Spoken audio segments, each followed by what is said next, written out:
Bismillahirrahmanirrahim. Innal hamdalillah nahmaduhu wa nasta'inuhu wa nastaghfir wa na'udzubillahi min syururi anfusina wa min sayyiati a'malina may yahdihillahu fala mudhillalah wa may yudlilhu fala hadiyalah. Asyhadu an la ilaha illallah wahdahu la syarikalah wa asyhadu anna Muhammadan abduhu wa rasuluh. Allahumma salli ala Muhammad wa ala alihi wa ashabihi wa man tabi'ahum bi ihsan illa liyaumiddin amma ba'du. Alhamdulillah, alhamdulillahillazi bi ni'matihi tatimmus shalihat. Bismillahirrahmanirrahim. Alhamdulillah wa syukurillah. Dengan saya Maya Mama Mahdi di sini. Assalamualaikum warahmatullahi wabarakatuh. Alhamdulillah. Afwan ya, saya kurang sehat. Jadi semoga apa yang saya sampaikan tetap bisa sampai ke teman-teman Ummahat dan mohon diharapkan pengertiannya ketika saya mungkin agak sedikit blank atau pelan ya dalam menjawab dan memahami maksud dari pertanyaan teman-teman Ummahat. Tapi semoga Allah menurunkan rahmat dan karunia-Nya sehingga majelis kita tetap terberkahi. Baik, saya dengan Mama Mahdi di sini, insya Allah kita akan mulai pemaparan materi untuk kurikulum tahfiz Al-Quran, Rumah Quran Cahaya. Untuk materinya, teman-teman Ummahat sudah diberikan di grup Telegram. Silahkan segera dibuka grup Telegramnya, silahkan diambil materinya. Saya mulai dari bagian pertama.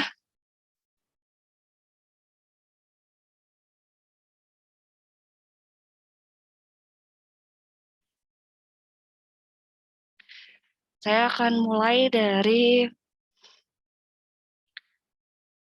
mindset ya, dari mindset, dari pemikiran, dari landasan, apa sih sebenarnya pilar-pilar dari pendampingan tahfiz Al-Quran ini?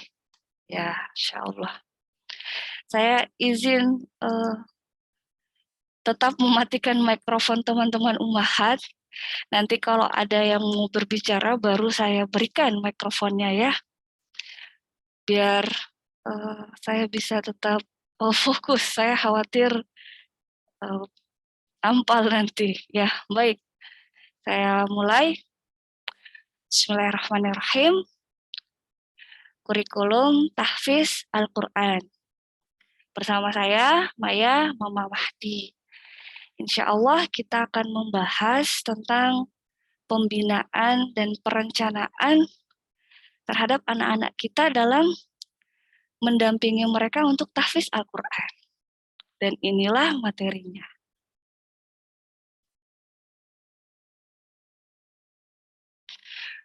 Sebelumnya saya mau disclaimer dulu. Teman-teman Ummahat, sahabat cahaya, saya Mama Mahdi. Saya bukan ustazah, saya teman belajar dan bertumbuh bersama-sama. Jadi saya lebih nyaman dan lebih suka untuk dipanggil Mama Mahdi. Kalau teman-teman mau panggil ustazah, nggak boleh. Karena saya tidak berhak untuk mendapatkan panggilan tersebut. Jadi silahkan panggil saya dengan nama Mama Mahdi.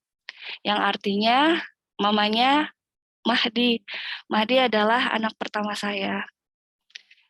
Nah, kapasitas saya dalam memaparkan materi kurikulum tahfiz Al-Quran ini adalah sebagai pembina Rumah Quran Cahaya, di mana saya sudah menerapkan dan mengaplikasikan kurikulum ini dalam program dan kelas-kelas di Rumah Quran Cahaya. Sehingga saya akan memberikan file maupun materi maupun tata cara gimana membuat kurikulum tersebut sebagaimana apa yang kami lakukan di Rumah Quran Cahaya. Yang berikutnya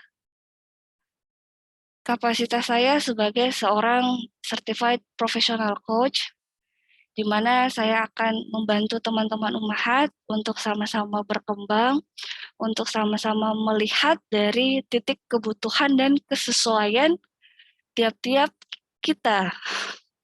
Karena setiap kurikulum akan berbeda sesuai dengan kebutuhan dan kesesuaiannya. Dan terakhir, insya Allah kapasitas saya berkecimpung dalam dunia dakwah, kajian, dan tarbiyah kurang lebih sejak SMA. Jadi sudah hampir 18 tahun yang lalu. Semoga itu bisa menjadi jalan istiqomah saya untuk tetap mendapatkan karunia Allah, untuk tetap Allah istiqomahkan dalam menerapkan Al-Quran dan As-Sunnah. Seperti itu ya. Terakhir, apa-apa yang kami terapkan ini, insya Allah itulah yang kami lakukan, di mana saya pun sebagai pemegang lisensi dari metode tahfiz Al-Quran Balita Tabarok dari Syekh Kamil El-Labudi dari Mesir. Nah, Masya Allah. Saya mulai.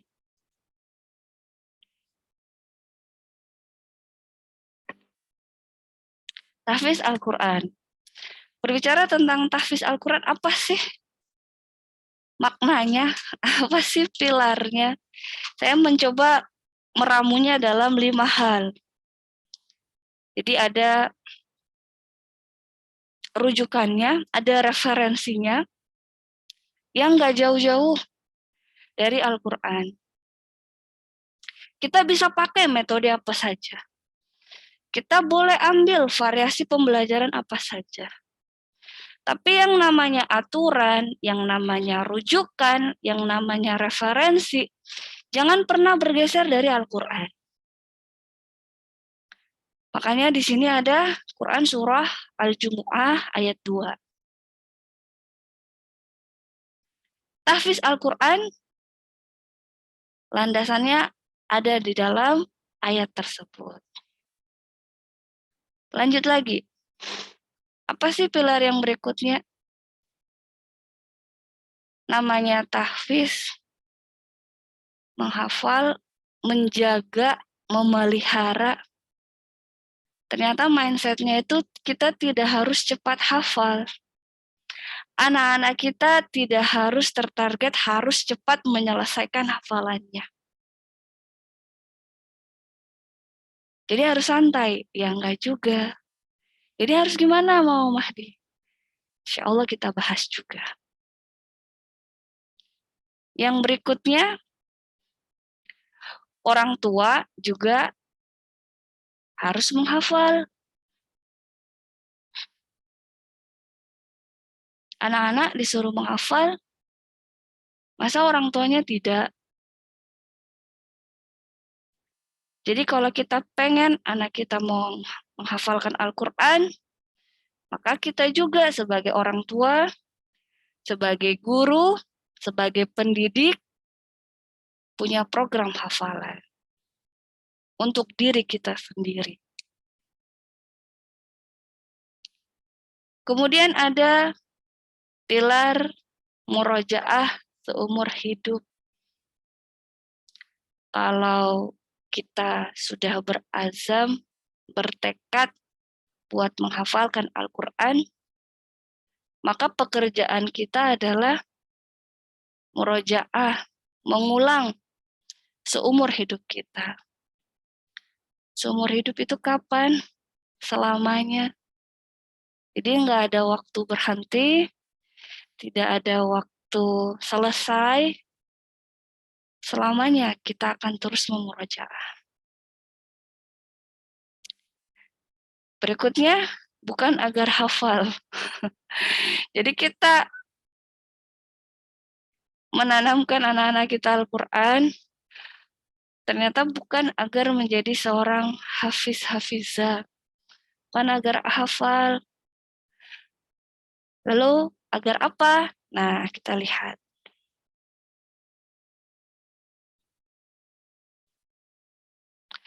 Kita mulai pertama dari tadabbur dulu, Quran Surah Al-Jumu'ah ayat 2.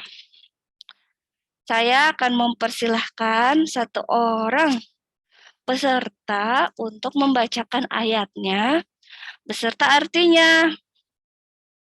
Yang mau bisa raise a hand dan saya akan berikan mikrofonnya.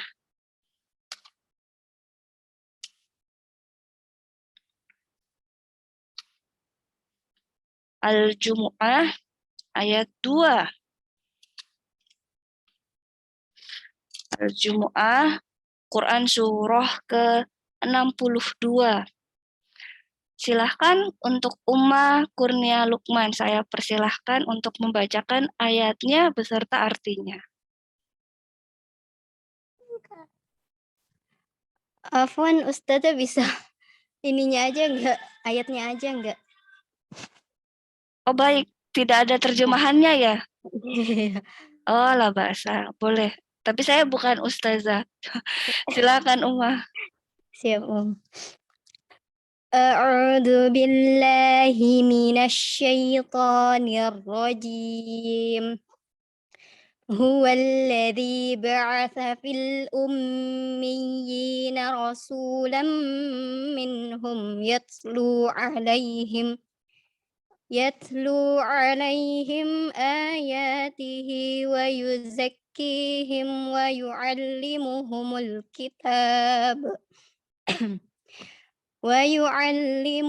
الكتاب والحكمة وإن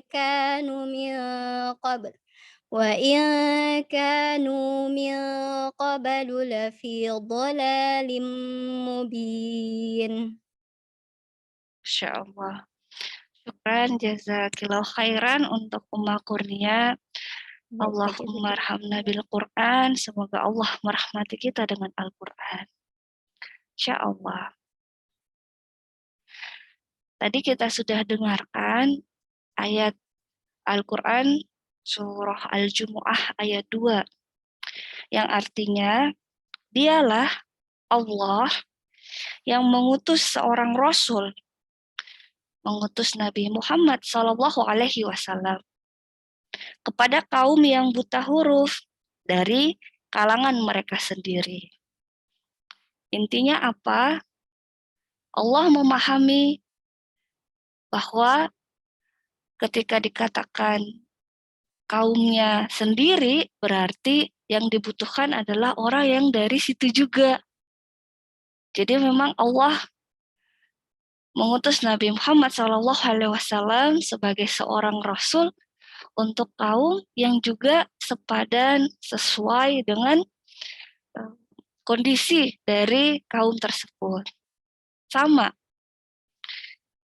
Lanjut lagi, kaum yang buta huruf. Dan benar, Rasulullah SAW pun adalah seorang yang ummi.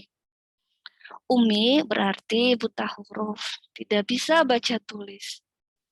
Tetapi hal ini justru menjadikan keistimewaan kepada Nabi Muhammad SAW, bukan menjadi suatu kekurangan. Kenapa? Karena Masya Allah, dengan beliau yang seorang ummi, dengan beliau yang Allah utus untuk mendakwahkan Al-Quran dan Islam ini, itu menjadi bukti yang sangat valid bahwa Al-Quran bukan ciptaannya Muhammad. Lah, Nabi Muhammad gak tahu baca tulis, bagaimana bisa membuat sebuah kitab. Jadi memang kitab itu adalah kitab Allah, kitabullah, perkataan Allah, kitab dari Allah. Allah yang menurunkannya. Jadi luar biasanya adalah Allah sudah menunjukkan bukti paling dasar bahwa terdapat kebenaran di dalam Al-Quran. Bukan manusia yang bikin, bukan bikinan dan terkaannya dan dongengnya seorang Muhammad. Insya Allah, itu adalah sesuatu hal yang istimewa. Kemudian, yang membacakan kepada mereka ayat-ayatnya, menyucikan jiwa mereka, dan mengajarkan kepada mereka kitab dan hikmah, sunnah. Meskipun sebelumnya mereka benar-benar dalam kesesatan yang nyata. Kita ini ceritanya punya niat baik, niat mulia. Kita mau mengajarkan Al-Quran kepada orang lain, kepada anak-anak kita, kepada santri kita, murid kita, ataupun kepada lingkungan binaan kita. Niat kita baik. Masalahnya, niat yang baik itu harus punya landasan yang kokoh. Nggak bisa hanya dengan niat yang baik. Landasannya apa? Prinsipnya apa? Pertama, kita teladani Rasulullah. Gimana sih cara Rasulullah mengajarkan Al-Quran? Itu dulu. Bagaimana sih cara Rasulullah membacakan ayat-ayat Allah? Itu dulu pertanyaan yang harus terlintas. Karena kita tidak akan pernah berhasil kecuali dengan meniti jalan yang sudah Rasulullah lakukan.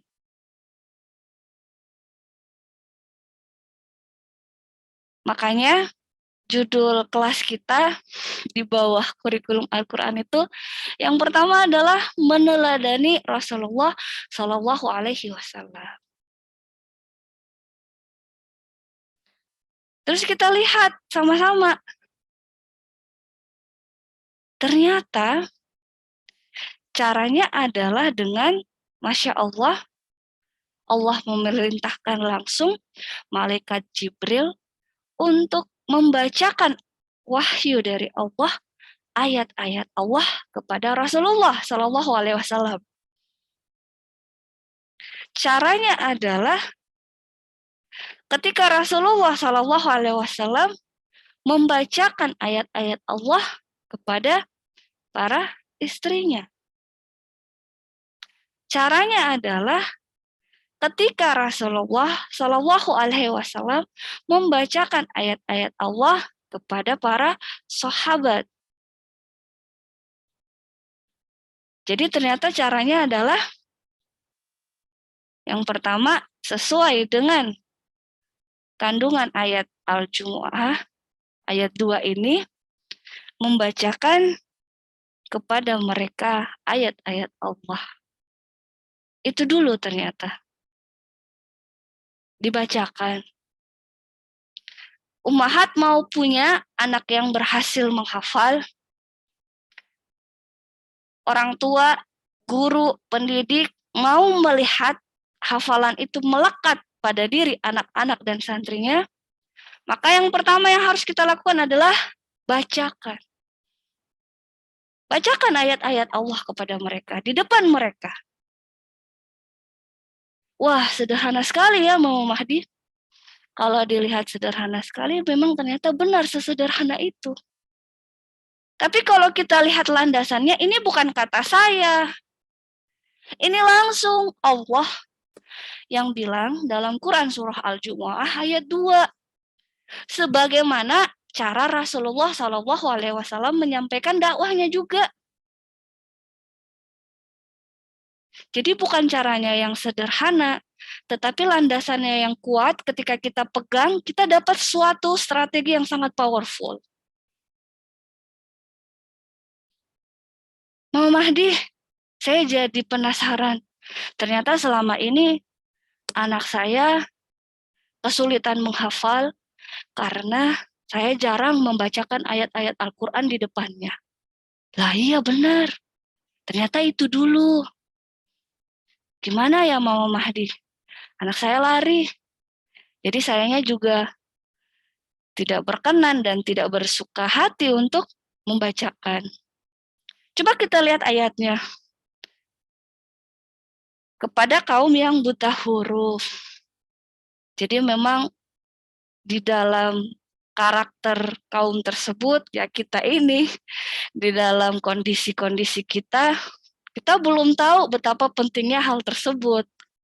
Makanya kalau anak kita lari, anak kita jungkir balik, anak kita tidak mau mendengarkan, lah bahasa, tidak ada masalah. Yang bermasalah ternyata adalah tekad dan niat kita. Nggak cukup bulat untuk bisa membacakan ayat-ayat Al-Quran itu dengan lapang, dengan tanpa ekspektasi, dengan ikhlas. Pengennya selalu ada imbalan bahwa anak kita mendengarkan, bahwa anak kita akan menghafalkannya juga, bahwa anak kita akan bisa menyesuaikan dengan ritme kita. Itu kesulitan kita. Jadi kalau kita membacakan ayat-ayat Al-Quran di depan anak-anak kita, di depan murid kita, pastikan landasannya karena kita mau meneladani Rasulullah.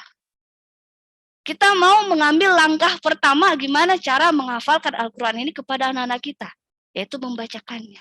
Itu dulu. Tidak ada urusan dengan kondisi anak-anak, kondisi murid tersebut. Kitanya dulu. Anaknya lari, kita tetap di tempat, kita bacakan sampai selesai. Lama-lama, anak akan tertarik dan juga ikut di depan kita. Pelan-pelan saja. Langkah kedua, setelah kita membacakan ayat-ayat Allah, ternyata ada perintah untuk menyucikan jiwa. Apa sih maksudnya menyucikan jiwa? Ternyata ummahat, Al-Quran itu adalah kalamullah, perkataannya Allah, cahayanya Allah, ilmunya Allah, yang tidak akan bisa masuk ke dalam hati yang kotor. Apa itu hati yang kotor? Hati yang dipenuhi rasa iri ketika melihat anak orang lain sudah berhasil di usia yang dini. Hati yang sedikit-sedikit marah dengan suaminya. Hati yang sedikit-sedikit tidak bisa menerima kesalahan dari anak-anaknya. Hati yang selalu gelisah dengan apa-apa yang terjadi yang tidak sesuai dengan keinginannya. Hati yang penuh dengan penyakit hati. Kata Allah, setelah kita membacakan Al-Quran, tugas kita adalah menyucikan jiwa kita.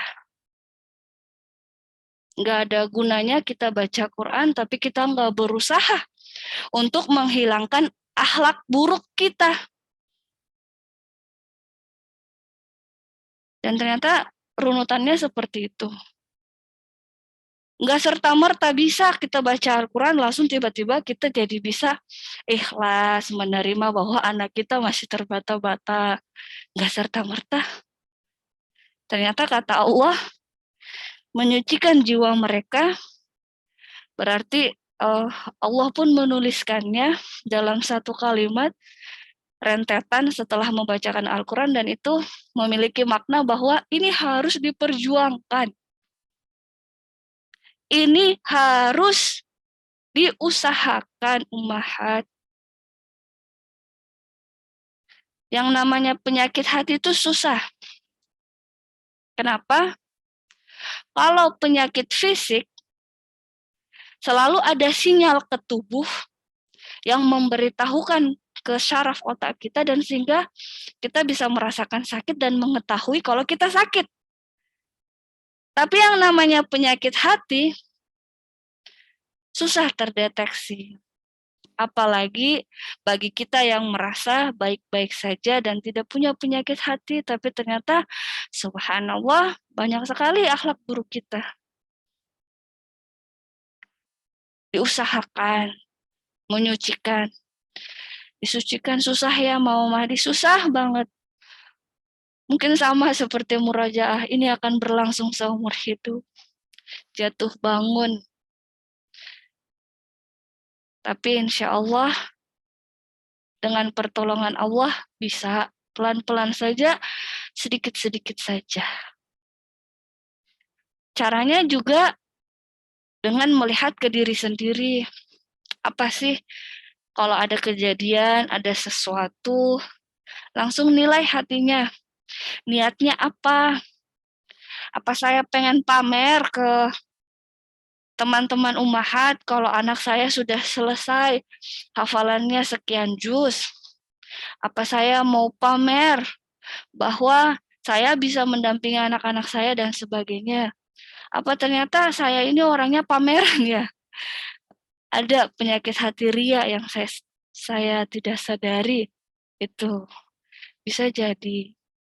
Jadi langsung cek, langsung cross check, langsung cross check. Gimana sih caranya menyucikan hati yang realnya Mama Mahdi? Dengan cara mempelajari penyakit-penyakit hati itu. Kalau kata Ustaz Firanda, kita harus tahu ilmunya. Apa sih ilmunya tentang sum'ah, tentang ria, tentang dengki, tentang dendam, tentang iri, tentang sakit hati, tentang tidak qanaah dan sebagainya. Cari ilmunya, kenali ciri-cirinya, kemudian sucikan. Waduh, saya nggak tahu ilmunya. Ya iya, berarti sama dong. Kita harus melakukan perjalanan panjang, menuntut ilmu, dan pelan-pelan kita sucikan sama-sama. Seperti itu kira-kira.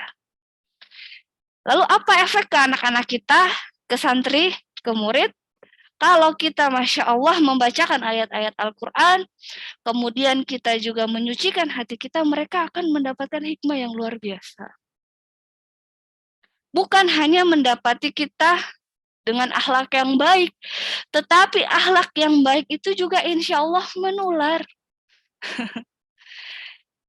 Enak ya, biasanya kalau dikatakan menular pada nggak suka.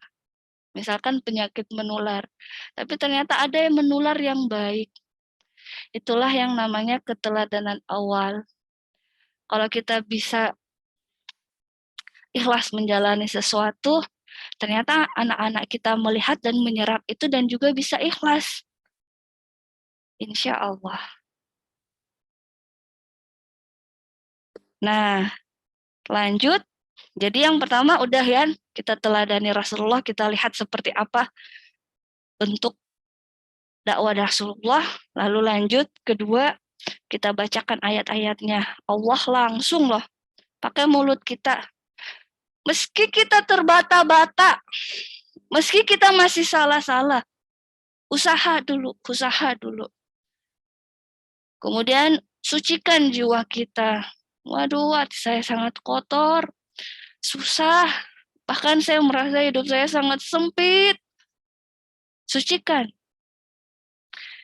Selanjutnya ternyata baru mengajarkan mereka tentang kitab, tentang tadabbur Qur'annya, sekaligus dengan hikmah plus sunnah-sunnah Rasulullah. Luar biasa cara Allah menerangkan kepada kita. Metode ini udah Allah terangkan. Gak perlu jauh-jauh mau ngambil metode tentang menghafalkan Quran. Mau variasi silahkan. Mau yang seru-seruan silahkan. Mau yang happy-happy boleh. Tapi jangan lupakan landasan ini. Jadi setelah kita menyucikan diri kita, barulah kita mengambil sedikit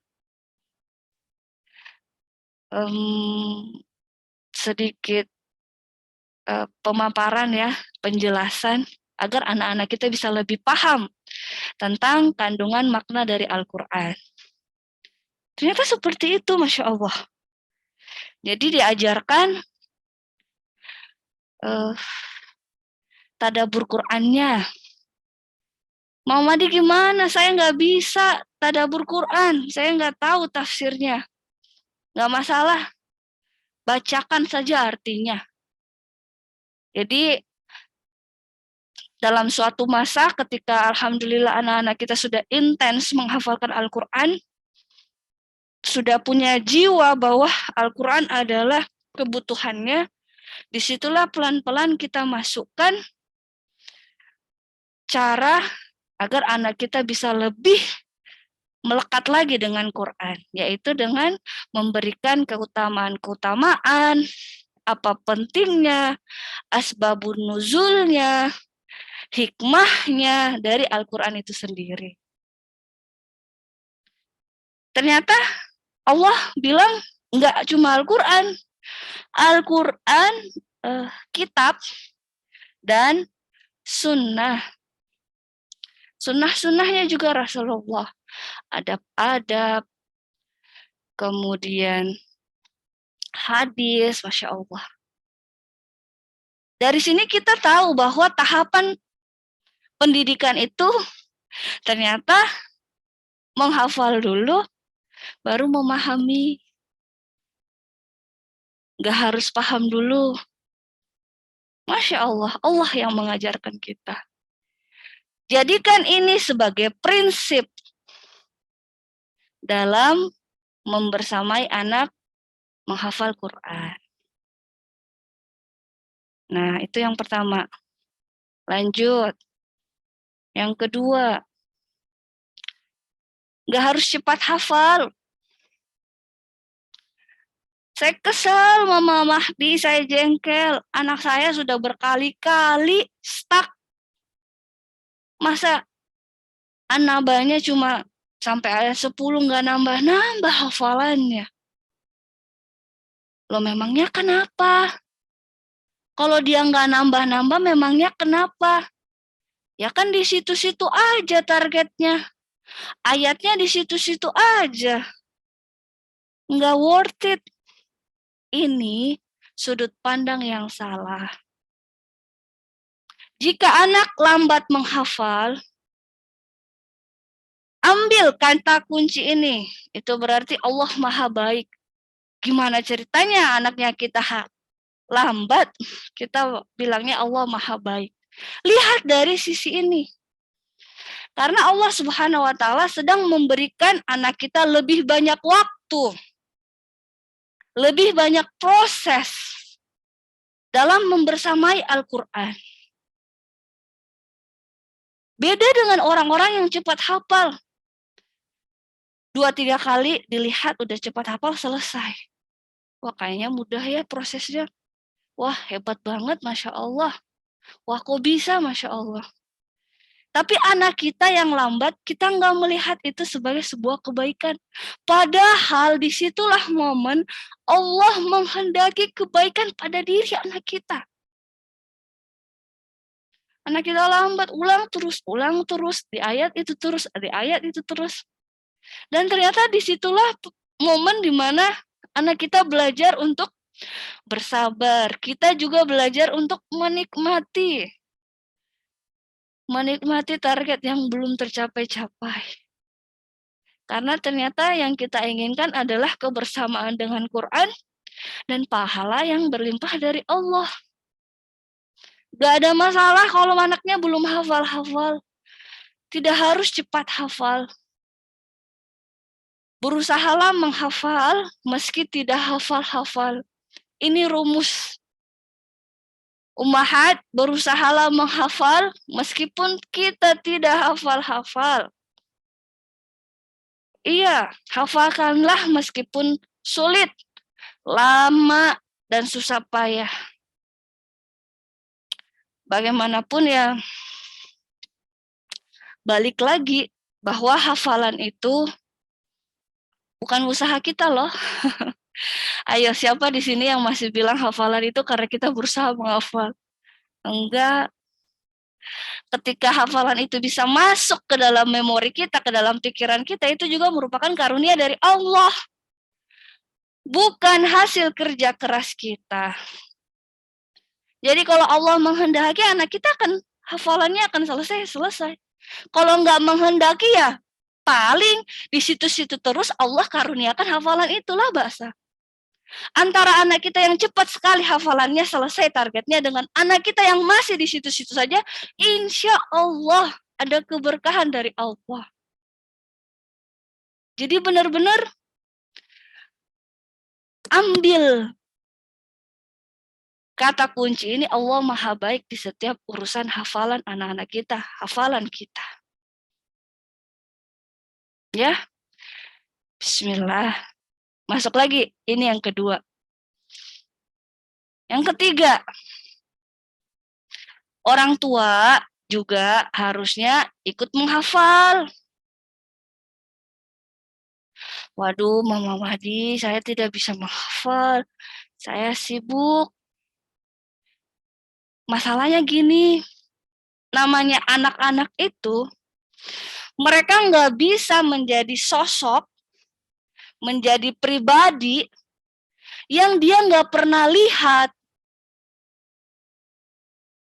Paham maksud saya?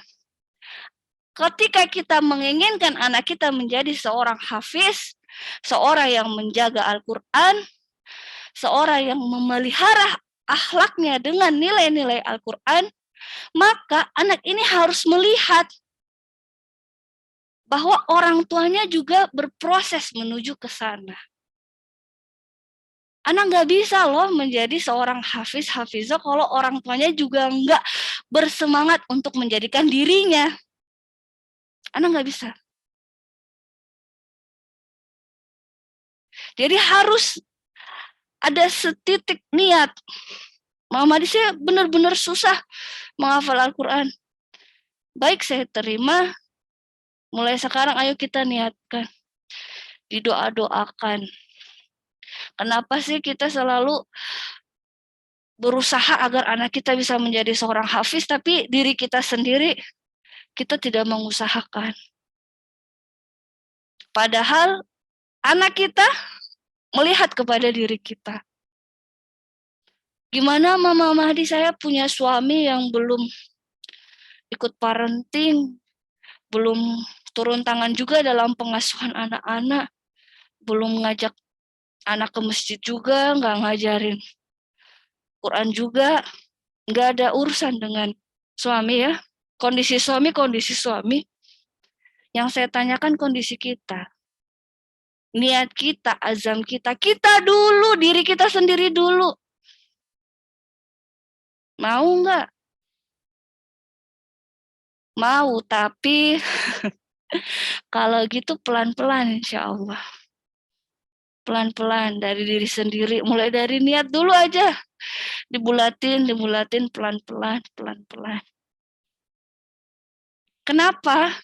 Meskipun kasihan ibunya, mamanya, anak kita ini berusaha menghafal Al-Quran, tapi nggak hafal-hafal juga. Tapi hafalannya juga masih berantakan. Tapi anak ini melihat, Masya Allah, ibu saya berusaha untuk menghafal Al-Quran. Masya Allah, mama saya juga punya waktu berduaan dengan Allah melalui Al-Quran. Itu sebenarnya yang mau kita tanam ke anak-anak. Diri kita dulu, keteladanan kita dulu. Bukan hanya orang tua, guru juga. Kita sebagai pendidik, murid kita harus melihat kita setidaknya punya momen dengan Al-Quran. Bukan saat mengajar ya, bukan saat mengharuskan kita mentalkin atau membacakan, bukan. Tetapi momen pribadi, di mana itu adalah urusan kita dengan Allah, yang kita betul-betul punya momen ambil Al-Quran, berusaha menghafal bareng berapa ayat saja. Dari situ, insya Allah, anak-anak akan tergerak karena mereka sudah melihat sosok itu. Oh, seperti itu yang namanya hafiz-hafizah.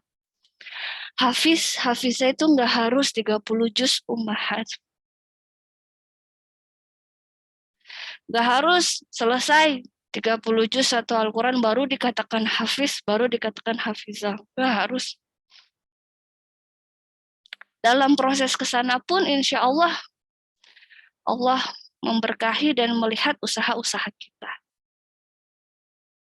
Yang penting dalam ayat-ayat yang kita hafalkan, balik lagi ya caranya, kita bacakan untuk diri kita sendiri, kita sucikan jiwa kita, kemudian kita baca artinya, kita maknai, kita tadaburi, kita cek di hadis-hadis dan sunnah Rasulullah. Dari situ insya Allah semoga Allah memberkahi kehidupan kita. Nah, selanjutnya dari keteladanan, orang tua, guru juga harus membacakan.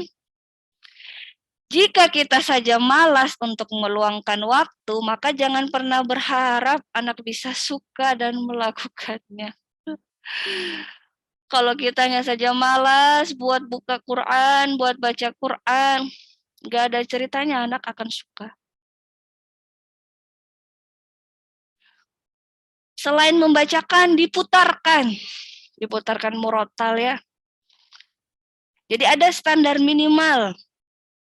Pada saat kita capek banget, pada saat kita nggak bisa banget untuk membersamai anak, ada standar minimal yang kita tetapkan. Paling nggak tetap dengar murotal. Itu. Jadi bahkan ketika kita malas, kita punya standar minimal itu, nggak putus.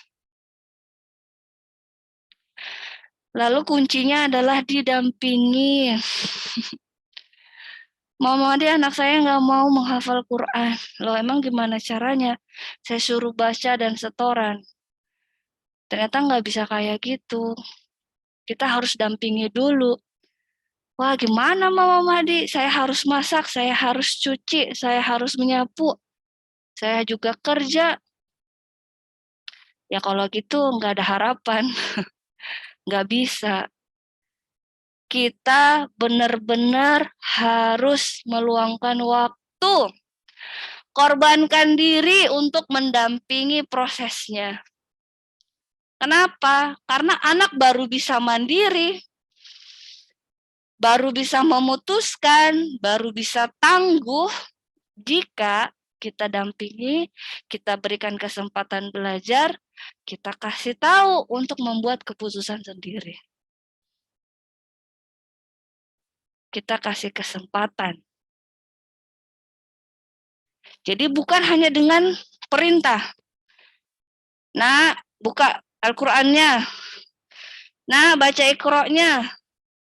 Nah, murojaah dulu. Nggak bisa. Nggak jalan itu mah. Nah, ayo kita murojaah surah An-Naba. Mama, baca ya An-Nabanya, kakak boleh dengarkan. Mama, baca satu ayat, kakak satu ayat ya. Didampingi ummahat. Didampingi. Kita nggak mau korban waktu, nggak mau korban perasaan, nggak mau korban mendampingi ya, nggak akan jadi. Itu. Lanjut. Murojaah seumur hidup. Senin, Selasa, Rabu, Kamis, Jumat, Sabtu, Ahad. Murojaah itu seumur hidup. Nggak selesai hanya dengan sudah selesai menghafal dan menyetorkan. Kenapa? Karena yang pertama, murojaah itu pengulangan, itu repetisi adalah ciri orang mukmin. Orang-orang beriman ketika semakin mendengarkan ayat-ayat Allah, maka semakin bergetar hatinya, semakin kuat keimanannya. Sehingga repetisi menjadi ciri orang mukmin. Gimana Mama Mahdi, saya masih malas murojaah, masih menunda-nunda. Berarti mungkin saja iman kita masih belum mengakar. Kenapa? Karena ternyata pengulangan itu merupakan ciri orang mukmin, ciri orang beriman. Kalau kita nggak suka pengulangan, Berarti nggak masuk ke dalam ciri-ciri kita. Loh gimana saya mau jadi orang beriman? Ya sukailah pengulangan. Yang kedua, utamakan murojaah dari ziyadah. Ziyadah itu menambah hafalan baru. Ternyata kalau kita sudah lama bermulazamah dengan Al-Quran, maka yang lebih penting adalah murojaah dibandingkan dengan menambah hafalan baru. Karena porsi murojaahnya jadi lebih banyak. Banyakan murojaah daripada menambah hafalan baru. Kenapa? Biar mungkin. Mungkin itu artinya kuat. Biar hafalannya nggak pindah-pindah ayat, nggak salah, nggak loncat, fasih, Masya Allah. Kuncinya ada di murojaah. Cek saja. Seorang hafiz, seorang hafizah yang mungkin hafalannya pasti porsi murojaahnya banyak. Itu ya. Insya Allah. Murojaah. Ulang lagi, ulang lagi, ulang lagi. Mama kenapa diulang terus? Mama saya bosan diulang terus. Iya Kak, Masya Allah. Karena ternyata pengulangan itu adalah ciri orang beriman. Allah menginginkan kita mengulang-ulang membaca ayat-ayat Allah agar semakin kuat keimanan kita dan semakin kuat hafalan kita. Disambut anaknya. Jadi semoga anak-anak kita juga punya niat dan tekad untuk bisa murojaah terus. Lanjut. Terakhir ya ini. Ya, bukan agar hafal. Kenapa coba kita memberikan program hafalan Quran untuk anak-anak kita? Bukan untuk menjadi seorang hafiz-hafizah. Terlalu kecil jika hanya untuk menjadi seorang penghafal. Bukan, Mahat. Buat masuk surga, terlalu umum. Buat memberikan mahkota surga untuk ayah dan ibu, terlalu mainstream. Lalu apa? Akarnya adalah agar anak-anak memiliki kecintaan. Mencintai Al-Quran. Anak-anak jadi cinta Al-Quran, jadi senang mengingat Allah, nanti yang lainnya akan didapat. Jadi kalau niatan kita anak-anak menghafal Al-Quran agar mencintai Al-Quran, maka kita akan memahami bahwa mencintai itu tidak bisa dipaksakan. Ini seperti quote-quote sinetron ya. Cinta itu tidak bisa dipaksakan.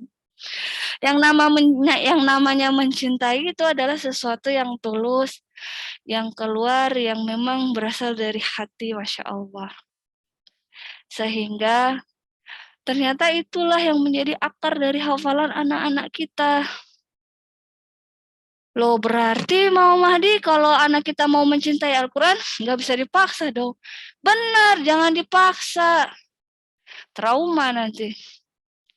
Kalau anaknya mogok gimana ya? Nggak masalah, mogok saja dulu. Mogok saja dulu, kita balik ke poin keteladanan, kita aja yang baca Qur'annya.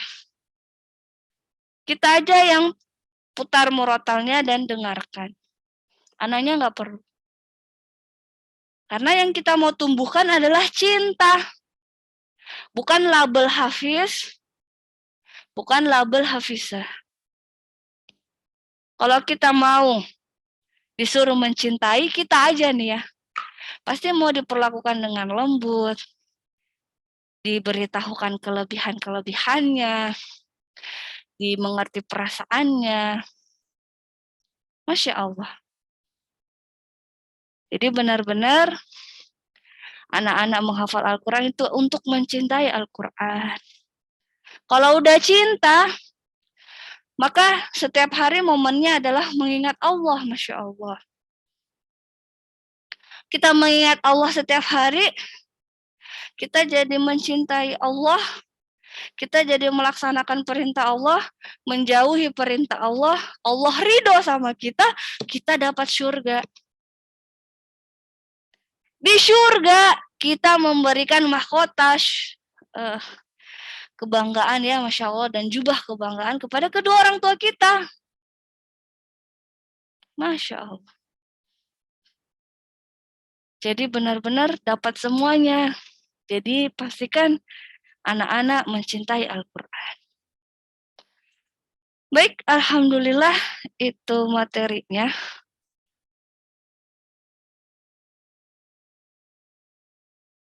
Kita akan masuk ke kurikulumnya. Tapi sebelumnya saya akan izinkan ketika ada pertanyaan, sebelum kita lanjut ke kurikulumnya. Ada pertanyaan?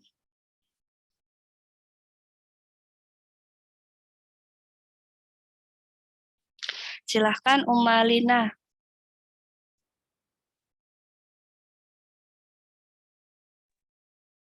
Oke. Maaf ya Mama Mahdi, saya tidak buka ini video. Iya, lah bahasa. Lagi nyambi anak-anak. Terima kasih. Assalamualaikum warahmatullahi wabarakatuh. Waalaikumsalam warahmatullahi wabarakatuh. Jelas suara saya ya? Jelas, Alhamdulillah.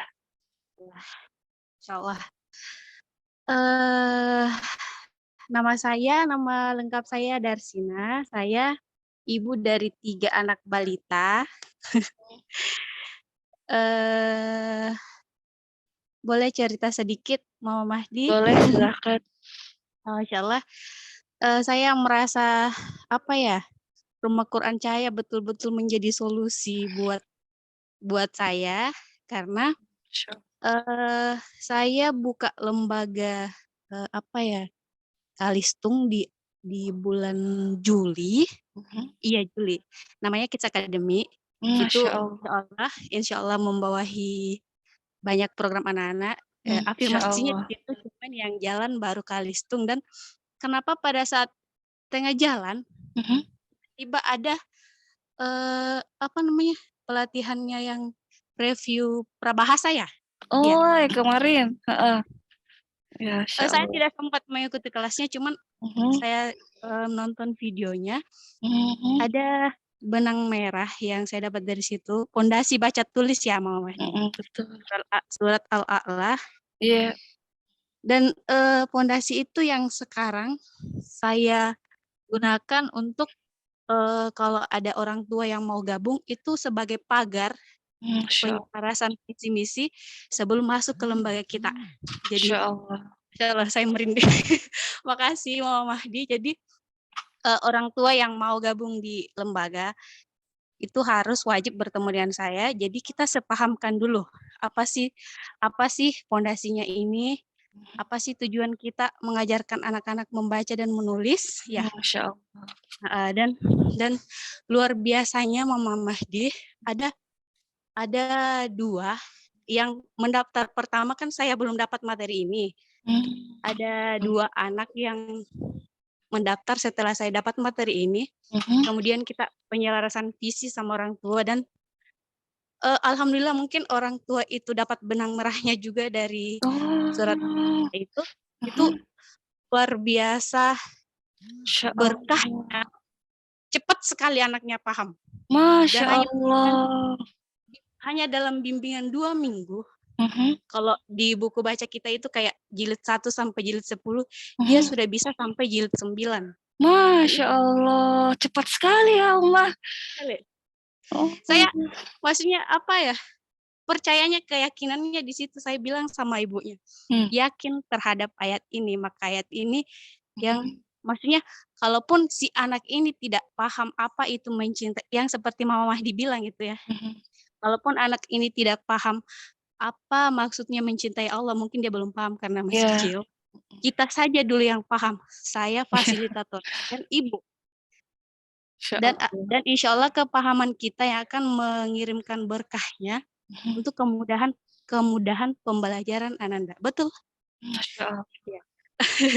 Ini tolong diperbaiki Mama Mahdi. Saya meluaskan pembahasannya sampai kepada kayak gini ya. Saya bahasakan kepada ibunya, Bunda, nanti kalau anak kita kuliah kan pasti bebas dia keluar Ya, bawa handphone. ya, Dia bisa lihat apa saja di dalam handphone itu ya dari betul, membaca. betul. Dan kalau kita memahami bahwa kalau kita percaya bahwa pondasi baca tulis ini yang kita pegang itu yang akan menjaga anak kita nanti ketika dewasa, dan maksudnya itu pondasi yang membuat dia memilih dan memilah apa sih yang pantas untuk kita baca, betul ya?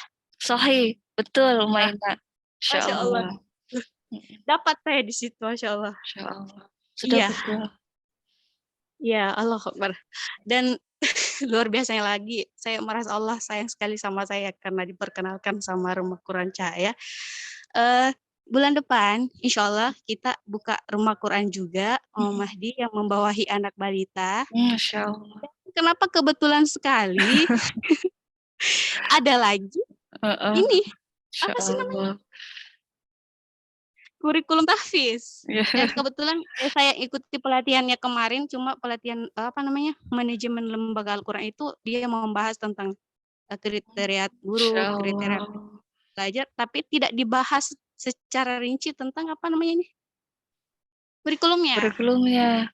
Masya Hadirlah Allah. Rumah Quran Cahaya lagi sebagai solusi. Insya Allah. Iya. Tabarakallah ta'ala. Ya, jadi Masya Allah, makasih. Insya Ini ada Allah. pertanyaan saya. Mhm. Saya kan baru. Mhm. Kebetulan anak saya kemarin di usia 3 tahun, saya sekolahkan di ini Mama di rumah tahfiz Jepang. Mhm. Di sini di Timampu ya, Mama di. Mhm. Jauh di Wondula. Masya Allah. Dan luar biasanya mengantar, bukan kita tidak mau ya mengantarnya jauh, dan suami saya juga kebetulan mengajar, saya punya anak balita 2 adiknya, Mhm. tidak bisa terus mengantar, jadi kita ikhtiar bagaimana kalau kita buatkan saja rumah tahfiz di rumah, terus Masya Allah.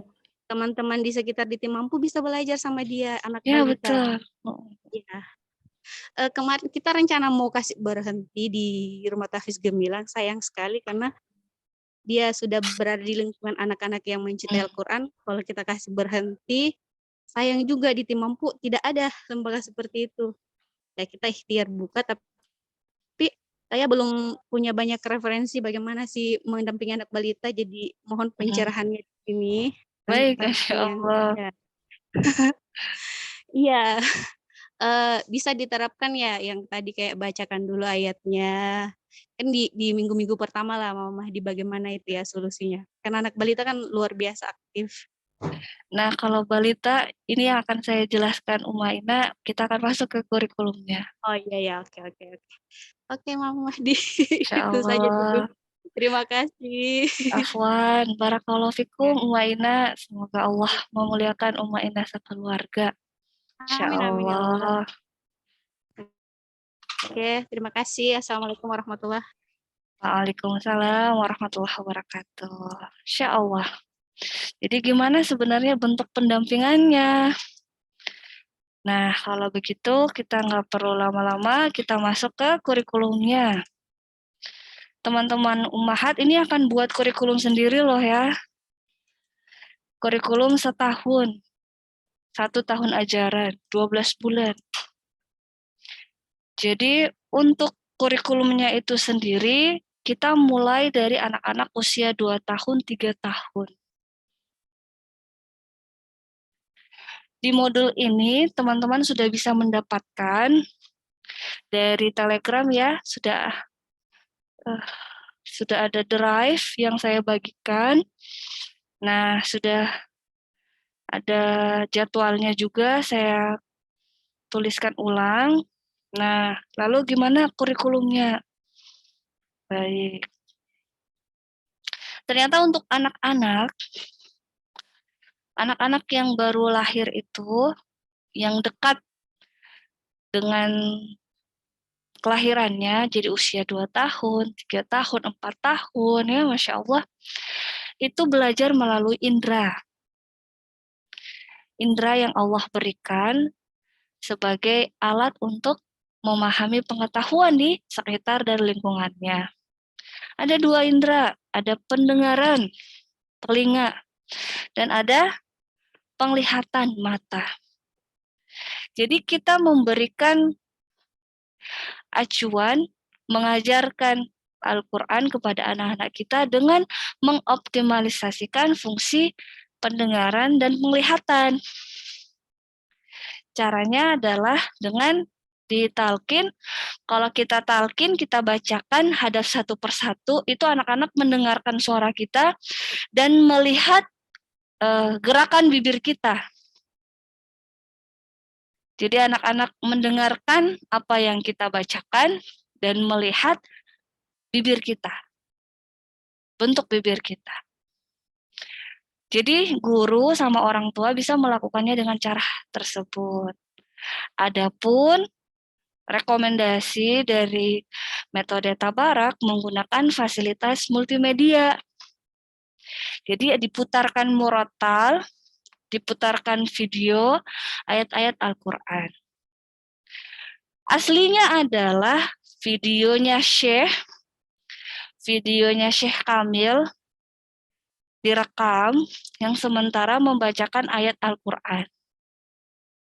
Tetapi teman-teman yang mau mendapatkan video itu harus mengikuti pelatihan lisensi dari Syekh Kamil sendiri. Jadi di saya akan ajak teman-teman untuk mengambil materi dari file murotal saja. Yang belum punya, kita bisa sama-sama cari di sini. Buka qurancentral.com. Ya. Buka qurancentral.com. Terus buka reciter, pembacanya. Ketik Husari. Nah, dapat Mahmud Khalil Al-Husari. Nah, ini sudah satu Al-Quran. Kenapa pakai reciter Syekh Husari, Mama Mahdi? Karena ini rekomendasi dari Syekh Kamil, di mana Syekh Mahmud Khalil Al-Husari ini punya bacaan yang pelan, iramanya bisa diikuti anak-anak, kemudian tajwidnya pas. Cuman matnya mungkin akan berbeda dengan yang biasa kita pakai. Jadi silakan diperhatikan ya panjang pendeknya. Untuk beliau, Syekh Husari menggunakan yang lebih pendek, ada yang menggunakan yang lebih panjang matnya. Kan biasa bisa sampai 6, tapi beliau sampai 4. Jadi silakan disesuaikan. Cuman kami betul-betul mengikuti sesuai rujukan dari Syekh Kamil. Ini bisa di-download. Saya putarkan satu ya. Misalkan Al-Fatihah. أعوذ بالله من الشيطان الرجيم بسم الله الرحمن الرحيم الحمد لله رب العالمين الرحمن الرحيم مالك يوم الدين إياك نعبد وإياك نستعين اهدنا الصراط المستقيم صراط الذين أنعمت عليهم غير المغضوب عليهم ولا الضالين. Nah, Masya Allah. Itu بسم tadi الله الرحمن الرحيم. Quran Surah Al-Fatihah. Downloadnya di sini yang ada tanda panah ke bawah yang ini. Nanti download semua. Dari 1 Al-Fatihah sampai terakhir 114 ada. Ini beliau. Cuman kekurangannya nggak ada visualisasinya, cuma pendengaran saja. Jadi memang kalau dari Syekh Kamilnya, beliau menciptakan metode tabarok dengan visualisasi. Jadi siapa tahu sudah ada ustadz, jangan kita ya, jangan ahwat, maksudnya jangan ummahat. Laki-laki lah, kalau ada ustadz yang sudah bagus bacaannya, sudah fasih, nanti bisa coba direkam. Beliau yang direkam. Beliau direkam sederhana saja. Nah, setelah itu, baru itu yang nanti akan kita putarkan di pembelajaran anak-anak kita. Saya perlihatkan yang contohnya dari Syekh Kamil ya. Biasa juga Syekh Kamil mengajak anak-anaknya untuk direkam. Nah, jadi bisa juga lewat rekaman Syekh Kamil duluan mentalkin, lalu anak-anaknya mengikuti. Boleh. Itu juga boleh direkam. Nah,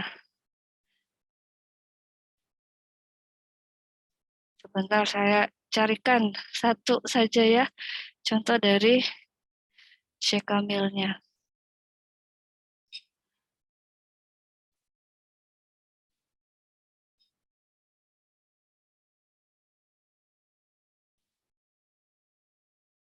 Bentar ya, saya tidak menyiapkannya terlebih dahulu nih. Harusnya saya siapkan dulu.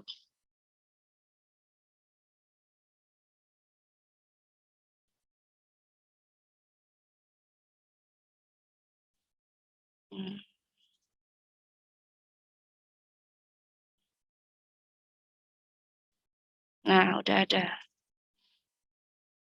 Sebentar. Saya izin share screen lain. Nah, perkenalkan beliau adalah Syekh Kamil yang menciptakan metode tabarok. Ini beliau. Jadi mukanya saja setengah badan, karena yang utama kan dilihat gerakan bibirnya.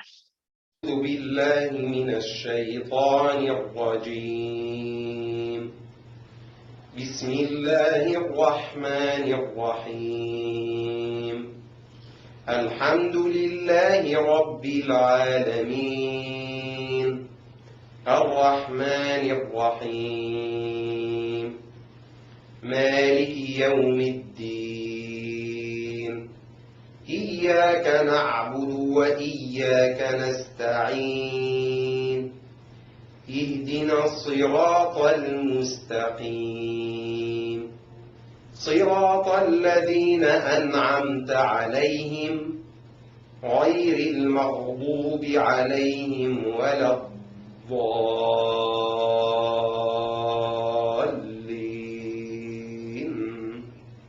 Nah, demikian, Masya Allah, Tabarakallah. Jadi seperti itu, Umaina dan Ummahat yang lain, kalau dari anak-anak, ternyata kita mau optimalkan penglihatannya sama pendengarannya, boleh pakai visualisasi itu. Jadi ada Ustadz yang melantunkan ayat Al-Quran direkam, kemudian kita putarkan. Usahakan jangan kartun. Saya ulangi, jangan kartun. Mari kita sama-sama berusaha untuk memvisualisasikan yang aslinya, bukan kartun. Nah, dari Umar Reski, kalau misalkan anak tidak bisa mengikuti kecepatan dari Ustaz Husyari tadi ya, apakah bisa pakai video Ustadz lain? Silakan disesuaikan. Cuman dari Syekhnya sendiri merekomendasikan Syekh Kamil. Syekh Kamil merekomendasikan Syekh Husyari karena menurut beliau Syekh tersebutlah yang paling cocok buat anak balita. Nah, di sini ya dibilanginnya ya. Ini dia. suaranya berat, tajwidnya benar, dan iramanya pelan, sehingga anak-anak mudah mengikuti. Itu. Jadi tadi yang saya demokan, itu juga dari Syekh Husari. Nah, Masya Allah. Kita langsung masuk lagi. Gimana cara bikinnya? Cara bikinnya adalah ada yang namanya tenggat waktu. Jadi di kami, di kelas Rumah Quran Cahaya, itu kita tenggat waktunya ada yang 1 pekan saja, ada yang 1 bulan, baru sampai situ. Di kelas ini, saya akan menantang teman-teman untuk membuat kurikulum selama tahun ajaran 1 tahun. 1 tahun, 12 bulan. Jadi kalau teman-teman nggak berhasil buat, berarti nggak selesai ya tugasnya. Yang saya kasih modul ini, juga contoh-contoh yang lain itu hanya selama 1 bulan. Teman-teman harus mengembangkannya selesai sampai 1 tahun, sampai 12 bulan. Jadi semoga teman-teman bisa mengerti yang 1 bulan ini, sehingga bisa membuat untuk 12 bulan lainnya. Karena keuntungannya selepas dari kelas ini itu udah bisa jadi. Rumah Qurannya udah bisa pakai itu 1 tahun ajaran. Jadi pecah jadi 6 bulan, 6 bulan. 1 bulan, 1 bulannya bikin seperti ini. Ini contoh yang sangat sederhana, Ummahat. Jadi ada durasinya, bulan-bulannya. Perhatikan tanggal, pakai kalender. Ada pekan-pekannya. Pekan 1, pekan 2, 3, 4. Kemudian ada yang namanya murojaah hafalan lama. Ada yang namanya hafalan baru. Ada yang namanya hafalan selanjutnya. Ini adalah jadwal konkret yang kita lakukan waktu kelas bulan Juli. Siapa nih yang anaknya ikut di sekolah online Rumah Quran Cahaya? Pakai ini. Jadi 1 surah saja. Nah, kami membuat kurikulum, anak-anak menghafal 1 surah, yaitu surah Al-Fatihah saja dalam waktu 1 bulan. Ini dia. Jadi kita bikinnya memang disesuaikan dengan kebutuhan kita. Jadi nanti teman-teman lihat dalam 1 tahun rumah Qur'annya atau sekolah rumahnya mau menarget berapa surah nih anak-anak. Apakah 1 juz 30, berarti nanti dari An-Naba sampai An-Nas ya. Potong 2 itu. Potong 2, kemudian 6 bulannya setengahnya, 6 bulannya setengahnya. Itu boleh. Nah, caranya gimana cara bikinnya Mama Mahdi? Pertama, dari pekan pertama, mulailah dari hafalan baru dulu. Hafalan apa sih yang paling pertama? Dari Al-Fatihah. Oh, ternyata ini kan kita lihatnya ada 1 bulan. 1 bulannya itu ada 4 pekan. Jadi, surah Al-Fatihah ini terdiri dari 7 ayat yang kemudian kita bagi ke 4 pekan. Dilihat panjang pendek ayatnya. Oh, ayat ke-7 panjang sekali. Jadi, dia ditempatkan di pekan ke-4. 1 pekan ada berapa hari? Ada 7 hari. Jadi selama 7 hari, di pekan pertama, anak hanya ditalkinkan Al-Fatihah, Quran surah 1 sampai 3. Hari Sabtu Ahad, boleh Ahad saja, boleh Sabtu Ahad, mendekati pekan kedua, udah masuk hafalan selanjutnya. 4 sampai 6. Jadi nanti ketika pekan kedua, hafalan baru ini yang di pekan pertama akan jadi hafalan lama. Sedangkan hafalan selanjutnya akan menjadi hafalan barunya. Kalau udah dekat-dekat hari Ahad lagi, tambah lagi hafalan selanjutnya, ayat 7. Jadi di pekan ketiga udah dapat hafalan lamanya dari ayat 1 sampai 3, 4 sampai 6, jadi 1 sampai 6. Kemudian hafalan selanjutnya turun di hafalan baru. Nah, lalu di pekan keempatnya mengingat ayat 7-nya sudah selesai insya Allah. Jadi tinggal diulang-ulang saja ayat 1 sampai 7. Jadi di pekan ketiga, selama 1 pekan, itu cuma 1 ayat. Udah nggak ada hafalan selanjutnya lagi, karena program ini udah selesai. Anak-anaknya udah lulus, Masya Allah. Nah, di pekan keempat, tinggal murojaah terus selama 1 pekan. Kemudian masuk ujian. Selesai. Dari sini, kita akan bikin lembar checklist harian. Tadi selama 1 bulan kan. Jadi bikin 1 bulan checklistnya. Checklist itu apaan? Checklist itu kalau misalkan kita berhasil membacakan, berarti kita checklist. Kalau nggak berhasil, nggak di checklist. Checklist. Checklist. Berhasil, berhasil, berhasil. Jadi kalau nggak berhasil, tetot. Tetot. Jadi nanti ketahuan. Ketahuannya kenapa anak ini nggak lancar hafalannya, ya karena pendampingannya nggak ada kan. Kuncinya adalah kita mau mengorbankan diri untuk mendampingi. Jadi jangan marahi anaknya kalau anaknya nggak mau menghafal, kita nggak mendampingi gitu kan. Jadi bahan muhasabah untuk kita. Nah, dari sini, jadi kita punya 2 ya, ada yang patron kurikulumnya, 1 bulannya, ada yang lembar checklist evaluasi hariannya. Kok saya kali, ya. Nah, kemudian perlu teman-teman pahami caranya gimana. Ada di sini. Sudah saya stabilo pakai kuning karena biasanya saya kasih modul seperti ini nggak dibaca. Jadi Umahat ini udah saya kasih stabilo kuning, awas nggak dibaca. Di pagi hari anak bangun subuh, sudah sholat subuh, zikir pagi dulu. Ketika mulai program hafalannya, itu kita mulai selalu dengan Al-Fatihah.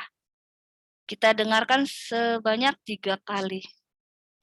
Kalau ranah rumah ya, sekolah rumah, kita yang mendampingi, gurunya adalah kita, maka kita boleh putarkan murotal yang tadi sudah saya kasih di download, atau kita yang membacakan sebanyak 3 kali. Terus nanti setelah itu, surah hafalan barunya diputar sebanyak 40 kali. Yang mana tuh 40 kali? Yang ini hafalan baru.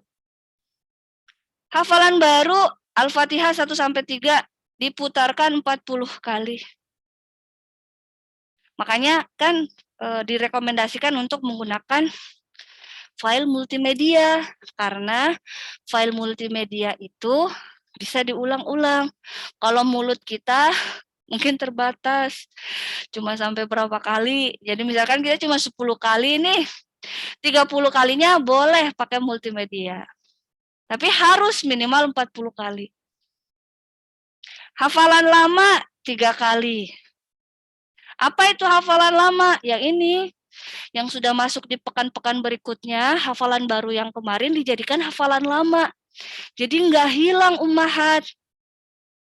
Hafalan yang sudah dihafal tidak boleh dilupakan, tetapi terus ikut. Jadi nanti di bulan kedua, ini ada bulan 2 ya. Misalkan ada bulan 2, ini kan Juli. Contoh ya Ummahat. Agustus. Di Agustus, tabel murojaah hafalan lamanya harus ada Al-Fatihah 1-7. Kenapa? Karena itu hafalan di bulan Juli. Jadi kurikulum kita nyambung. Coba bayangkan.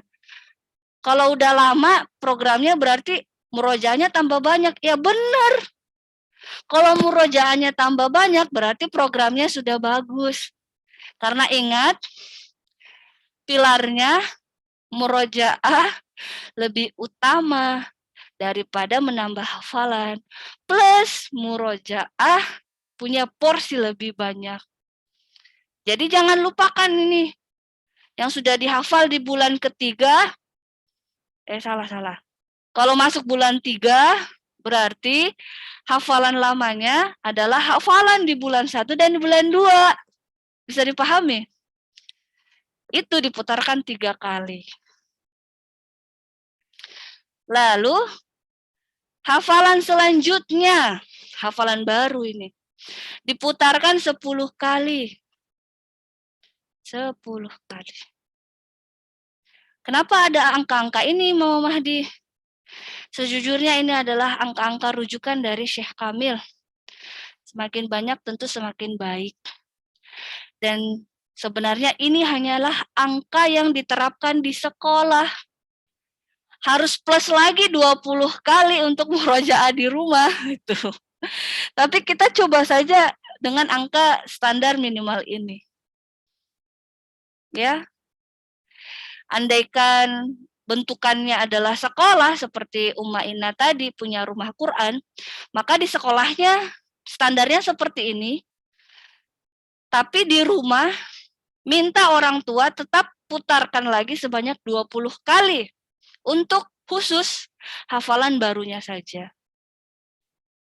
Itu. Jadi anak-anak itu hafalannya kuat sekali loh, Masya Allah. Anak-anak kecil.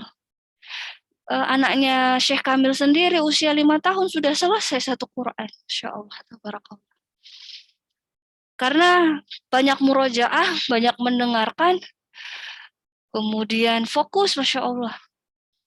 Orang tuanya mendampingi. Jadi ada alur ummahat, nggak asal putar. Al-Fatihah dulu. Kemudian murojaah hafalan lama. Kalau pekan pertama kan nggak ada, boleh dihilangkan. Kalau pekan kedua udah ada. Lalu lanjut hafalan baru. Lalu selanjutnya target hafalan selanjutnya. Ini kalau udah mendekati pekan-pekan berikutnya. Seperti itu ya caranya. Nah, saya mau kasih lihat contoh di kelas-kelas lain. Contohnya, ini dia. Ini di kelas mini basic. Siapa yang anaknya ikut? Jadi ada kelas iman, adab, Al-Quran, dan hands-on learning dulu waktu bulan Maret. Masya Allah, tabarakallah. Nah, waktu bulan Maret ini kami mengadakan kelas di Rumah Quran Cahaya. Dan kurikulumnya adalah kurikulum membaca selama menghafal Al-Quran selama 1 pekan. 1 pekan aja. 1 pekan 3 surah. Jadi memang kurikulum itu silahkan dibuat, disesuaikan dengan kebutuhan masing-masing ya. Jadi 1 pekan ini langsung hari dia di sini. Ya. 1 pekan berapa hari? 7. Jadi ada Al-Ikhlas, Al-Falaq, sama An-Nas. Hari pertama Al-Ikhlas. Baru hafalan barunya. Selama 2 hari itu Al-Ikhlas tok. Jadi nanti pada masuk hari kedua baru ada hafalan selanjutnya. Al-Falaq. Nah, di hari ketiga Al-Ikhlas yang jadi hafalan baru udah jadi hafalan lama. Dan Al-Falaqnya jadi hafalan barunya. Kenapa di sini nggak ada hafalan selanjutnya? Karena masih berulang. Nanti kalau udah mendekati perubahan, baru ada Quran Surah An-Nas di hari keempat. Seperti itu. Jadi hari kelima kita sudah punya hafalan lama Al-Ikhlas dan Al-Falaq. Hafalan barunya An-Nas. Sama hari ke-6. Hari ke-7 evaluasi deh. Gitu, Masya Allah. Ini waktu di bulan Maret ya, barakallahu fikum bagi yang ikut. Ada lagi contohnya saya perlihatkan. Yang ikut kelas legend ini. Kelas zaman dulu. Nah, ada yang namanya kelas basic ummahat. Dulu kami di Rumah Quran Cahaya punya kelas masih pakai nama Montessori waktu itu, di kelas basic.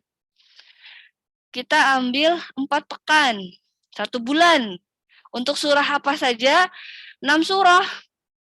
Al-Kafirun, An-Nasr, Al-Lahab, Al-Ikhlas, Al-Falaq, sama An-Nas.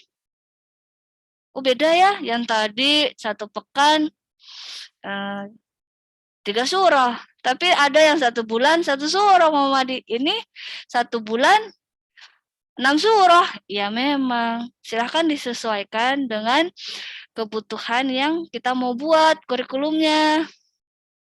Tapi sama semuanya. Mohon dipelajari ya, Ummahat ya. Ini nyata. Wah, 2019. Allahu Akbar. Kita benar-benar melakukan ini, Masya Allah. Masya Allah. Nah, alurnya seperti ini sama. Jadi selama 1 pekan, dari hari 1 sampai hari 5, itu Al-Kafirun terus. Nanti hari ke-6, hari Sabtu, baru ada An-Nasrnya. Setelah itu ujian. Evaluasi pekanan namanya. Kemudian lanjut lagi pekan kedua. Lah, jangan lupakan ya, hafalan di pekan pertama, masukkan dia di hafalan lama. Kemudian tambah hafalan barunya. Nanti pas mendekati pekan kedua berakhir, baru tambah hafalan selanjutnya Al-Lahab. Lanjut, selesai sampai selesai. Masya Allah. Nah itu. Wah hitam, afwan. Ya. Nanti lanjut lagi.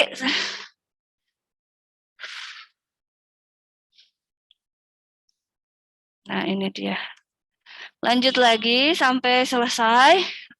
2 Agustus, Masya Allah. Jadi Juli sampai Agustus ya. Hari terakhirnya baru evaluasi lagi. Oh ini yang pekan 3 sama pekan 4 udah 2 surah nih dimasukinnya. Jadi yang pekan 3 ada Al-Lahab sama Al-Ikhlas. Di pekan 4 ada Al-Falaq sama An-Nas. Masya Allah. Jadi silakan disesuaikan. Terakhir contoh dari yang lebih legend lagi. Masya Allah. Di kelas intermediate. Siapa yang ikut kelas intermediate? Ini intermediate. 1 bulan 3 surah. An-Naba, An-Nazi'at, sama Abasa. Masya Allah. Ini udah, Muhammad ini kayaknya udah susah. Ya benar susah. Masya Allah. Jadi An-Nabanya dipotong-potong 1 sampai 23. Kemudian 17 sampai 40. Kenapa 17? Kenapa bukan 23? Biar nyambung ayatnya, Ummahat. Kalau dia mulai 24, akan ada blank antara ayat 23 ke 24. Makanya diulang 5 ayat, 3 sampai 5 ayat ke belakang dulu. 17 sampai 40. Sama dengan ini An-Naziatnya dipotong, Abasanya dipotong. Oh, Masya Allah. Seperti itu. Panduannya sama selalu. Ada hafalan baru, ada hafalan selanjutnya, ada murojaahnya, ada evaluasinya. Ini Juli Agustus 2019 juga, Masya Allah. Siapa yang pernah dapat kurikulum ini? Masya Allah, seperti itu. Jadi bikin ya Ummahat, udah mulai ancang-ancang dari sekarang. Saya khawatir kita nggak dapat waktunya nih, karena hari Rabu sudah deadline. Jadi usahakan bikin. Jadi ada feedback dari saya, ada revisi, sehingga keluar dari program ini teman-teman udah pegang kurikulum yang bisa diterapkan ke rumah Quran ataupun rumah Ummahat. Gini aja Ummahat. Gimana evaluasinya Mama Madi? Nah, evaluasi. Kita masuk ke modul lagi. Evaluasi itu berdasarkan dengan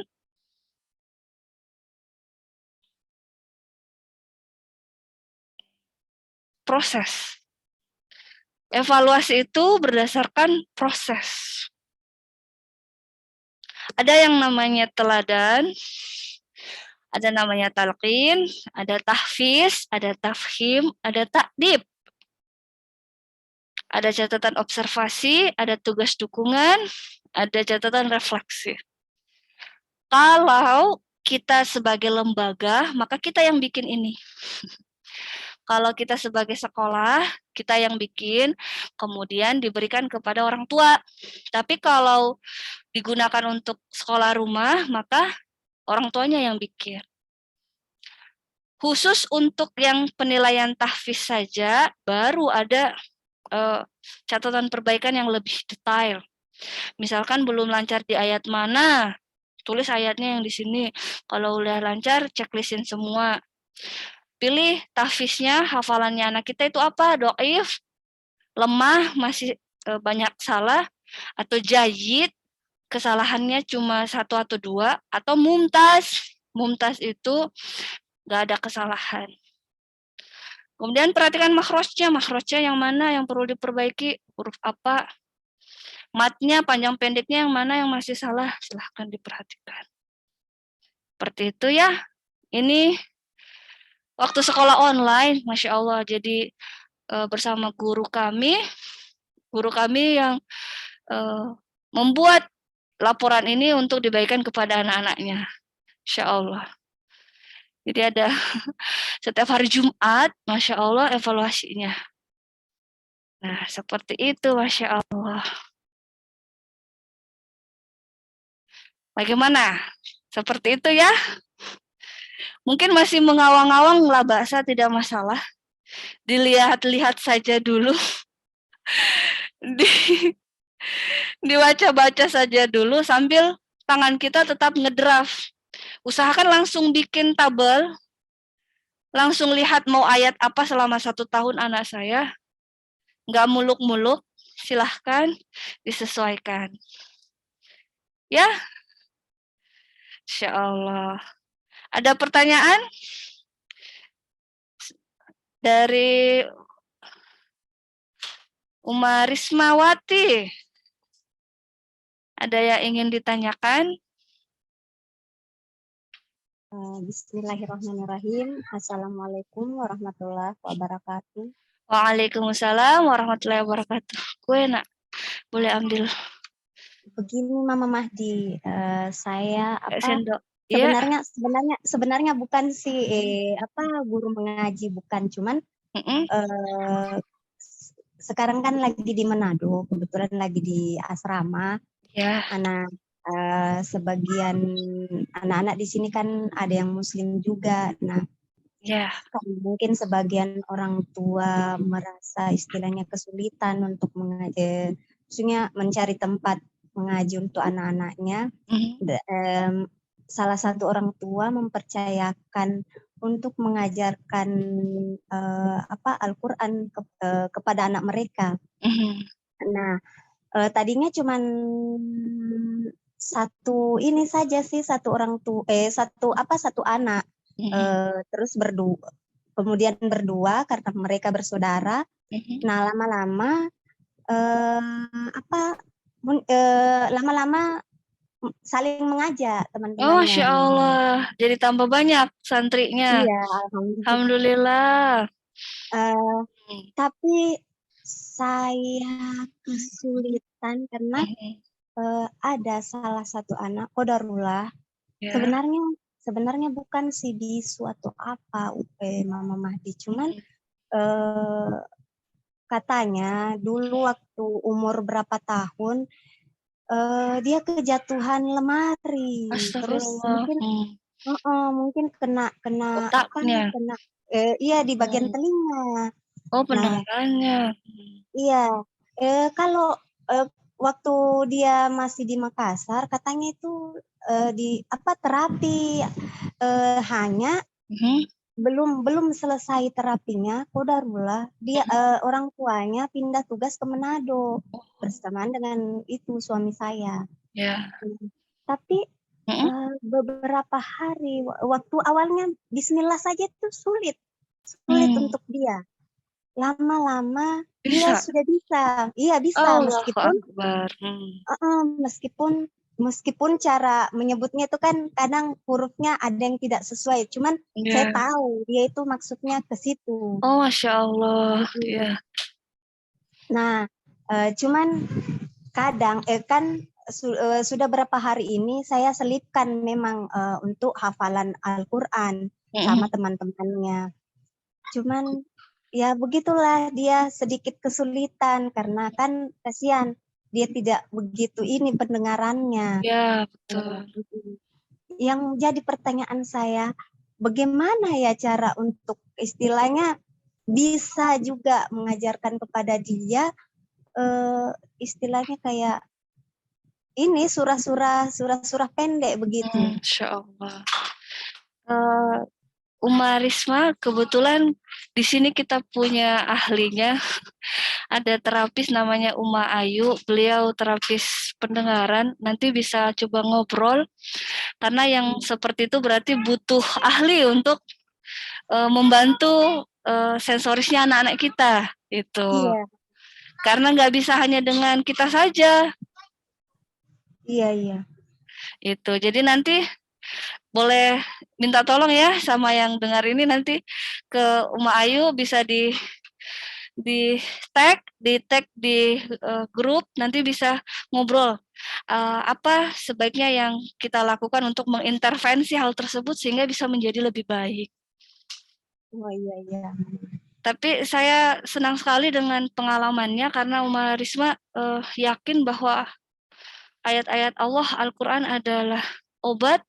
Jadi meskipun mungkin prosesnya lambat, tapi anak ini mengerti ya, Masya Allah. Anak ini bisa pelan-pelan, walaupun tidak seberhasil anak-anak lain, tapi itu pun sudah luar biasa, Alhamdulillah. Makanya untuk saya sempat kaget juga, karena awal-awalnya kan awalnya itu saya ragu, karena maksudnya saya kan biasanya kalau kayak belajar membaca kan harus memang kayak guru yang berkebutuhan khusus kan. Betul. Tapi saya bismillah saja, karena saya tidak mungkin menolak, karena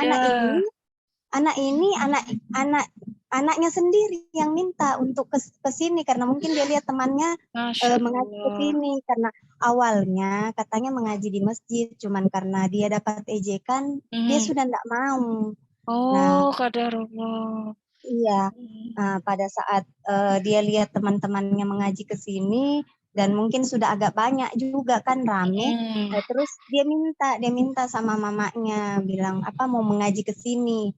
Ya, awalnya itu bismillah saja tuh sulit. Sulit, Masya Allah. Iya, lama-lama saya kaget, begitu datang berikutnya sudah agak begitu jelas dia sebut Bismillahirrahmanirrahim. Masya Allah, Masya Allah. Alhamdulillah. Luar biasa. Kadang ada huruf yang istilahnya memang kayaknya mungkin karena ini kan terapinya kan mungkin memang belum selesai, jadi ada memang salah satu huruf yang memang tidak bisa dipaksakan untuk istilahnya sama persis kayak orang normal. Betul. Terima kasih Risma karena menyadari bahwa nggak bisa disamakan persis. Tapi meski begitu kita tetap bisa dampingi dengan istilahnya hasilnya itu dari Allah. Plus nanti saya minta tolong ya, Risma bisa langsung komunikasi sama Ibu Ayu. Beliau adalah terapis pendengaran, Masya Allah. Jadi mungkin bisa ada kegiatan-kegiatan yang Risma tambahkan untuk anak ini. Itu. Oh iya. Karena memang karena kalau pas pelajaran istilahnya hafalan ini, dia bertanya, ibu saya maksudnya mungkin dia mau buat apa. Jadi saya bilang dengar saja, maksudnya diam aja dulu nak ya. Maksudnya karena saya masih bingung, bagaimana caranya supaya dia bisa istilahnya dengar. Masya Allah, Masya Allah. Makasih Risma sudah mau tetap menerima anak ini dan membimbingnya. Pasti berat sekali ketika mendampingi dan mengajarkannya ya, Masya Allah. Iya, tapi syukurnya anak ini maksudnya cuman 1-2 kali disebut dia sudah paham. Dan tulisan Al-Qur'annya itu Masya Allah, dia lebih bagus, lebih rapi dari yang lainnya. Oh, dari anak-anak lainnya. Jadi Allah, istilahnya di Masya situ saya bilang dia Allah. punya kelebihan loh. Ya, Ini Allah kelebihannya kasih. dia. Oh, Masya Allah, luar biasa ya. Jadi Allah juga kasih bakat, Allah kasih Iya, kemudahan, Masya Allah, dengan keterbatasan anak tersebut. Masya Allah. Satu saja kalau dari saya, Risma, kalau kita menghadapi anak-anak yang memiliki keterlambatan perkembangan maupun anak-anak berkebutuhan khusus, satu saja, yaitu kita mau menerima tanpa ekspektasi dan mendampingi dengan sepenuh hati. Itu saja, nanti biar Allah yang tuntun hasilnya mau kemana. iya, satu lagi Mama Mahdi. Dia kan punya adik juga. Sebenarnya enggak ada masalah, cuman mungkin karena si adik ini interaksinya mungkin sehari-hari kan dengan kakaknya. Jadi dia tuh kayak mengikuti kakaknya. Jadi ada juga hampir kayak kalau mendengar, cuman ada huruf juga yang memang susah sekali. Saya sudah kayak kok, huruf kok, dia ndak bisa o saja begitu. Tapi karena maksudnya saya pikir, saya mau paksakan bagaimanapun, namanya dia punya keterbatasan, ya sudah saya kasih istilahnya kayak baca Qurannya itu saya pindahkan saja karena karena kasihan, saya takutnya jangan sampai dia ndak pindah-pindah dia bosan, mungkin dia bilang apa maksudnya nanti ada istilahnya pikirannya ndak mau mengaji lagi kan, jadi saya kasih pindah saja, tapi kadang saya tunjuk, saya saya sebutkan nih yang mana huruf ini. Nah, kalau dia bisa tunjuk, oh berarti memang sebenarnya dia mengerti, hanya mungkin karena keterbatasan tadi tidak bisa sebut huruf yang sesuai kayak itu tadi kan. Adiknya juga saya lihat hampir mengikuti kakaknya, kasihan. Berarti adiknya ini butuh contoh ya, Marisma. Iya. Butuh contoh yang lebih banyak dengan diberikan interaksi dengan mendengarkan hal-hal yang lebih fasih. Nanti Marisma sudah pernah coba murotalnya?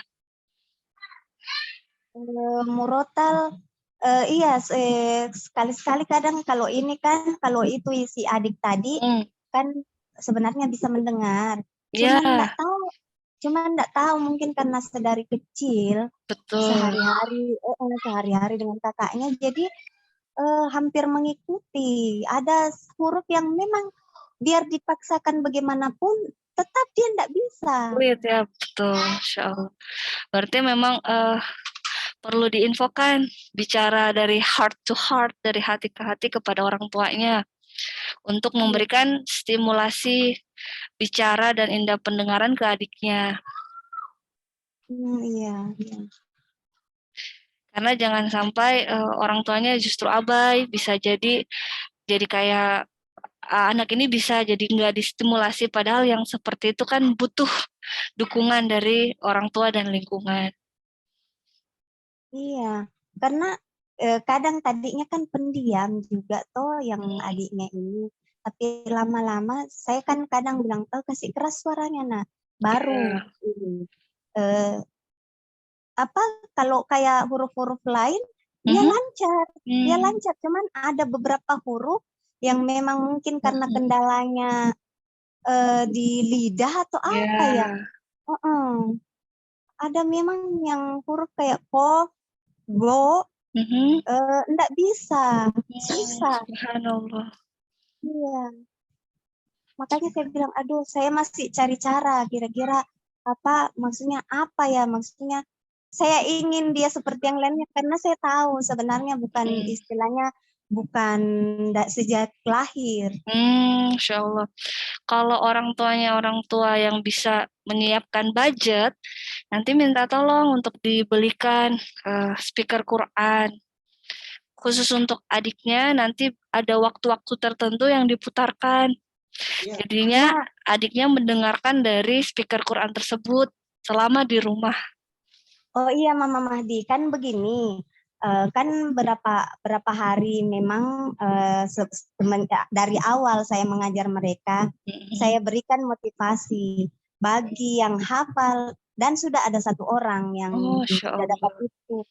Saya kan saya bilang kalau ada yang sudah hafal itu, saya kasih hadiah. Nah, memang saya berpikir kira-kira hadiah apa yang cocok. Nah, kayaknya lebih bagus speaker Quran kan. Iya, betul, bagus sekali. Tadinya kan saya bilang, aduh kira-kira anak ini bagaimana ya, karena kalau untuk memaksakan dia hafal, kayaknya apakah maksudnya bisa bermanfaat atau tidak. Tapi karena Mama Mahdi seperti itu, maksudnya menyampaikan seperti itu, maksudnya dikasih murotal, kalau begitu ya mungkin insya Allah bulan berikutnya mungkin saya beri untuk dia. Masya Allah. Barakallahu fikum Marisma. Ingat mindsetnya ya, bukan agar anak bisa hafal, tapi agar anak berinteraksi dan mencintai Quran. Iya. Jadi hilangkan itu target agar anak bisa cepat hafal, agar anak bisa hilangkan, betul-betul kita niatkan lillahi ta'ala, anak mencintai Quran, anak bisa mengingat Allah gitu. Iya, salah satunya itu, yang paling utama itu. Betul, Masya Allah. Alhamdulillah. Barakallahu fikum Umarisma untuk sharingnya. Yes. Syukran Mama Mahdi. Afwan wa iyyaki. Baik, Ummahat, alhamdulillah di kami sudah masuk waktu asar, sudah azan asar. Banyak sekali pertanyaan dan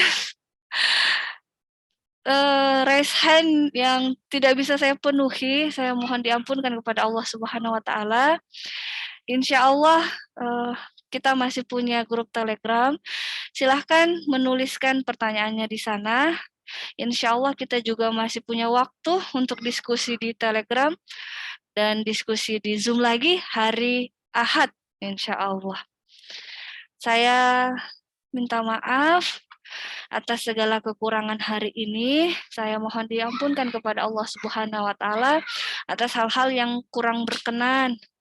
Semoga Allah memberkahi majelis kita. Kita terpaksa harus menutup. Semoga ridho dan dilapangkan ya. Astagfirullah, astagfirullah, astagfirullah. Subhanakallahumma wa bihamdik. Asyhadu an la ilaha illa anta astaghfiruka wa atubu ilaik. Wassalamualaikum warahmatullahi wabarakatuh.